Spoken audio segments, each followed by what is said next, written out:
Hello everyone and welcome back to my survival world.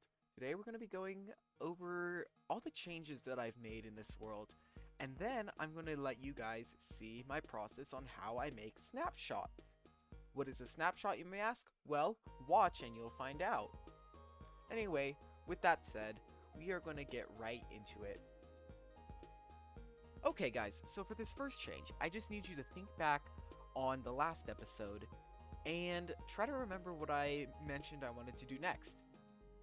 Did you guess the UFO? Because if so, you are correct. I have added the tractor beam to the UFO. You can kind of see it now. But basically what I've done is I've used green and lime glass and glass panes with end rods to make this kind of tractor beam looking thing. And then I've attached cows to leads to make them bounce up and down like they're trapped in the tractor beam. I think it turned out really awesome. I'm very happy with just how it looks overall. And yeah, this lore-wise is one of the reasons, or is the major reason why the farming wizard moved out. Or sorry, the ranching wizard. Basically, he was a guy who was very conservative with magic. He didn't think it should be used like for everything because he believed in the value of hard work. Well, he lived in a humble abode, and out of his smoker, he basically ran a steak business, just like a steak cafe, you know, because he thought it was fun.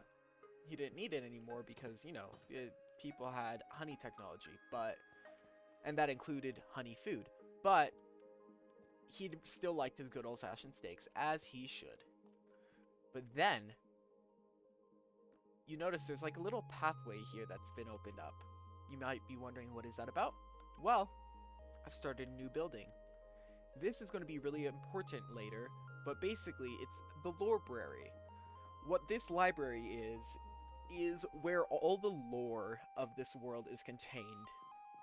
I haven't written anything yet, but I think I'm going to try doing this on like a stream or in short forms, like just adding one per short, you know? And so, we've got the people lore books, we've got the places, what like each of these locations are, why they came to be, the technology, and then the history. And I'm going to be adding more bookshelves, of course. I have to finish this library. It's not nearly even close to done. But even so, it's pretty awesome so far. I'm also going to have like a little cocoa bean farm here just for the heck of it. It'll basically shove these up and then shove them down or something like that with pistons, and it'll be like at the click of the button in the receptionist desk. I think it'll be pretty awesome to have. Alright, so the next spot I want to take a look at is the city. I have done some major changes to like the bushes and everything here. I have tidied it up. I've made it look more like a city square, you know? So we've got all these like planters where they were used to be one down, now they're level. And not only that, I've also expanded that from like not just this area, but I've put it even further up the city. So if you remember, this used to be grass and a transition, whereas now this is kind of like the more rugged part of the city, the less like, I guess, maintained area versus the very well maintained area. Now if we go back here, we'll see the next big change I've made. So we had him fishing here before, but now we have actually cleaned up the terrain here and made it a lot more presentable. I am very, very pleased with how this turned out. Oh, those vines aren't supposed to be there, but actually they kind of fit. I'm gonna leave them. But anyway, we've added marshlands here. So we've got like little cattails, we've got some sea pickles in the water, we've got some ferns and other, just basically we have made the official look of this area. And this is actually going to spread all the way across here, all the way to this area. It's going to be on this side and go all the way along here. And I am just very excited. I've never terraformed well quite like this, and I'm just so happy with how it turned out. Now, y'all might remember the little zoo animals we have around. For example, the Magma Cube, the Wither Skeleton named Whiffer. Well, I've got some new additions to that potential collection, right? So these two both have full iron, and then if we fly all the way over here, we will find a skeleton with gold armor. I'm basically going to try to complete the whole collection in this world eventually. I do want one with diamond, and naturally spawn diamond if possible. If by like this time next year it's not, I will probably just make them diamond. But hopefully, like, I'll do sometimes where I'm just like trying to hunt for one, you know. Another thing that I have done recently is detail some of the builds. So I've added some little things like this, fans. This one, if you've seen any of the recent Mumbo Jumbo videos, you'll know what this is supposed to be eventually. I haven't put any redstone in. But from there we can see I've added some of the smoke pipes that are prominent in other places of the base. So we've got those in. We've also got them on this build now. It's finally complete. If you guys remember what this used to look like, this is a huge improvement. And we've also got some more on here. So like right here, and then finally on the map room, which we will be talking about more later. And for the final large change, we have this area. I have cleaned up the terraforming, had some charged creepers blow up, but I've also started what's going to be the factory. I haven't quite finished designing the design. I don't do any of this in creative. I just go straight to survival and hope I can make something that works. But so far, like, I like the shape of this, right? I'm just not sold on the colors, on like the blocks. Anyway, that's going to be like a longer term project. But yeah, one last change. This one's like a bit smaller scale, but it's a huge improvement in how I play in this area. So you've seen me use it all the video, but I now have a trident, a Riptide Trident, and these little chests are actually launch pads for this trident. They let you go super high because you're only the tiniest bit in the water, and for whatever reason that makes you launch faster. So I have a lot of these, and because it's a relic, like all the other tools I have, it has its own special name. This one's I think a really clever name, really clever pun. Tidebreaker. Basically, tide, you know. But when you're in a race and someone's a lot faster than the other, you could call that a tiebreaker, you know? Such a bad pun. I love it. Alright, and now for the snapshot portion of this video. So this building, you probably recognize it.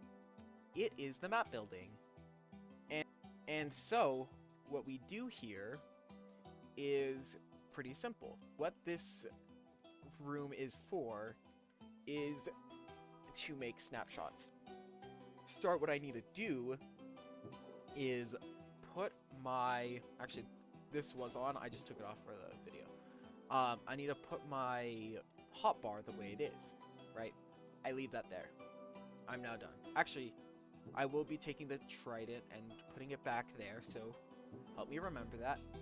And then I'm also going to put in my inventory as it is. The reason I do this is so that when I save or make a backup of the world, all of my stuff is where it should be, right? It's all as it was in my inventory right when I made the snapshot.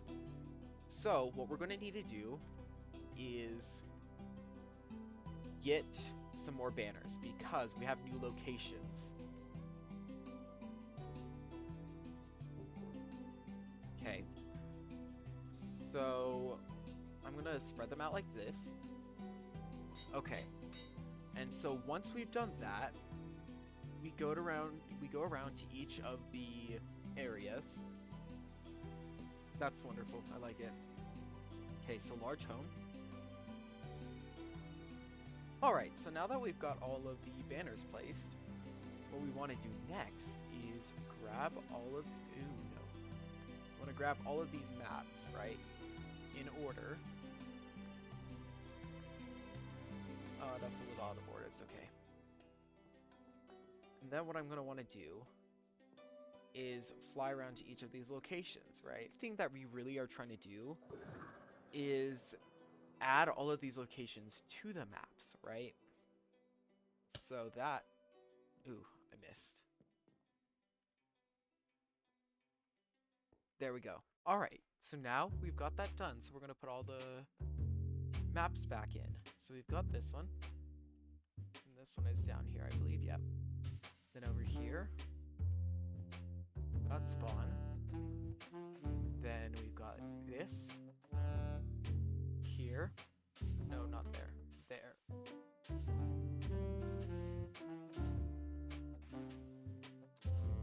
Boom. And then boom. And yeah, now that's our map fully fleshed out, right? And actually, another thing that I like to do is lock them all. So I'm going to go do that real quick. All right, and now they're all locked. From there, I've got all of my stuff in. What I want to do is, we're going to put that there. This is the offhand. These don't count because they weren't there when I started. We want to put all of our armor and offhand in. And I want to grab some... Oh, that was a dripstone. Oh. I'm going to put these back. All right. And then what I want to do is get these signs up. And let's see, what do they say? So, hotbar and armor.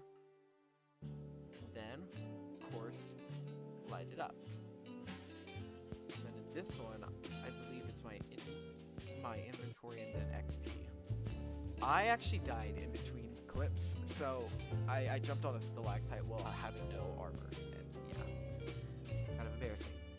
But it's okay. Alright, so 2 XP levels and perfect. Okay, then, boom, boom.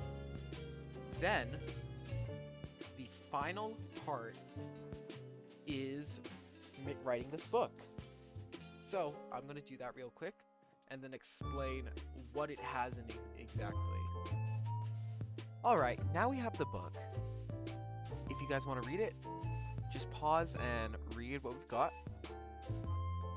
And yeah, now that we have the book, all that's left is to take a screenshot of the overhead base and then make the backup. And then once you're done with that, congratulations, you have a snapshot. And with that, we finished the video. I hope you guys have enjoyed, and if you did, be sure to let me know. Subscribe, like, do whatever you want. Anyway, this has been LDSMosYT, and I wish you a wonderful day. Have a good one. Bye!